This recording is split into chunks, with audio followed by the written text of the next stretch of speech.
Right, let's turn to this story now. The National Union of Metal Workers of South Africa has welcomed the signing of a wage agreement in the bus passenger sector. A 5% increase across the board was secured as the as of the 1st of April until 2025. Workers will receive a 6.5% hike from the next year until 2026. Numsa's spokesperson Phakamile Hlubi-Majola joins us now for more. Phakamile, good to have you. When we spoke to you in February, March, around there, just before the Easter break, it seemed at the time at least you would have wanted to get about a 7.5 or an 8.5%. You landed at 5% this year, 6% the next year. Why? Good evening, Tavo, and good evening to your viewers. Thank you so much for having me on the show. I hope you can hear me well. Yes, we can. So for us, this is really a progressive agreement because of two things. If you actually look at what we secured for the first year, and you include the fact that we secured the burning demand in this round of negotiations was primary health care. If you recall, when I spoke to you back then when we were deadlocked, this was an issue that had been there since 2019, where workers felt that they needed some form of primary health care cover that would give them access to quality health care. And we finally have that in this agreement. And it includes a cover where the employer contributes 221 Rand. And when you incorporate that primary healthcare cover plus the 5% that we secured, in total, we actually secured 7.8% increase. So for us, this is a very good deal indeed, especially because in the second year, it then increases by 6.5%.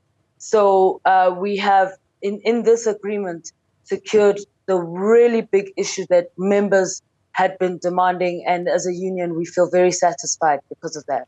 So what's in the package of that health package, or at least the demands that you had put there? So besides that, we also have the increase per hour. The minimum hourly rate increases to 48 Rand for this year, and then in the second year to 51 Rand 28 cents. Travel allowance increases to 786 Rand this year, and then up to 837 Rand in the following year. And the allowance for the second driver increases to 476 Rand for this year, and then in the second year it goes up to 507 Rand. So you have that, plus, as I said, the primary health care and the overall across the board increase. So for us, if you consider the very tight economic situation and the fact that even under these circumstances, as a trade union, we're still able to negotiate better conditions and really secure demands of our members, we as a union feel that we really have made good strides with regards to this round of wage talk.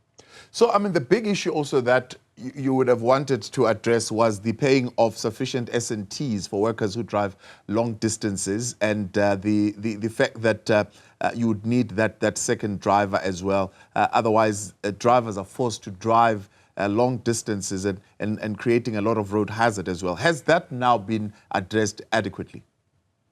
Absolutely. That was actually the demand of I think it was the 2019 strike, if I'm not mistaken, where that was the demand, and we secured it then at a lower base than what we wanted. We had wanted, the rates to be much higher, but considering that we were starting at zero, we felt that at least we've got a point at which to work with. So where we are now is that has increased, where you've got, as part of the 2-year agreement, an increase in that allowance, 407 Rand in the first year, and then 507 Rand in the second year. This is something that we're going to continue to work at with each and every single round of negotiations, where we're going to continue to push to increase that allowance, because at the end of the day, we need employers to recognize that when a worker is traveling down as as what they call a second driver, just because that worker is not behind the wheel doesn't mean they shouldn't get paid their salary in full. That person is not at home, they're not on leave, they're actually doing work. And the fact that we've been able to shift the company from the point where they felt it was justifiable to pay them nothing to the point where there's an actual allowance is something that as a union we are going to continue to drive until we are satisfied that workers are receiving the correct remuneration with regards to the work they do as the second driver. What does this achievement say about the negotiating power of unions? Do you think it's still healthy? It's still at an influential level to certainly effect significant change for the working class? Oh, absolutely. I think, part of the reason why we celebrate Workers' Day is because we look at the gains we made in the workplace. And I think it's really important that people must not forget that things like public holidays, the fact that we work, you have a 45-hour work week, the fact that you've got maternity leave, you've got paternity leave, the fact that you have paid study leave, the fact that you get paid extra on public holidays and Sundays. These are all things that trade unions negotiate. Our members, like this classic example of the bus passenger sector, in 2018, when we started to see bus drivers being murdered on duty because of battles with taxi associations, this is when this demand started to become a real issue, because workers did not want to have to be wounded on the job and then forced to use the crumbling facilities in the public healthcare sector. And if you consider the amount of money that these bus companies get from us as taxpayers through subsidies, we felt it was justifiable that workers should make such a demand. And it was only through unions pushing through, years of negotiations and even strike action that we've now finally made that breakthrough where our members are now getting medical aid cover. And this would not be happening if it wasn't for trade unions. Yeah. So I really think that people must remember that the goal of trade unions is to democratize the workplace and ensure that broadly the working class is actually able to access equality and increased quality of life. In your own statement, you recognize that these were tough talks on the backdrop of a poor state of the economy. How do you draw that line between representation of your members, but also playing a developmental role when the economy and the country is not doing well? So this is why it has to be a give and take process. You noted that if you look at our agreement, right, we were able to say we secured overall 7.8% for the first year.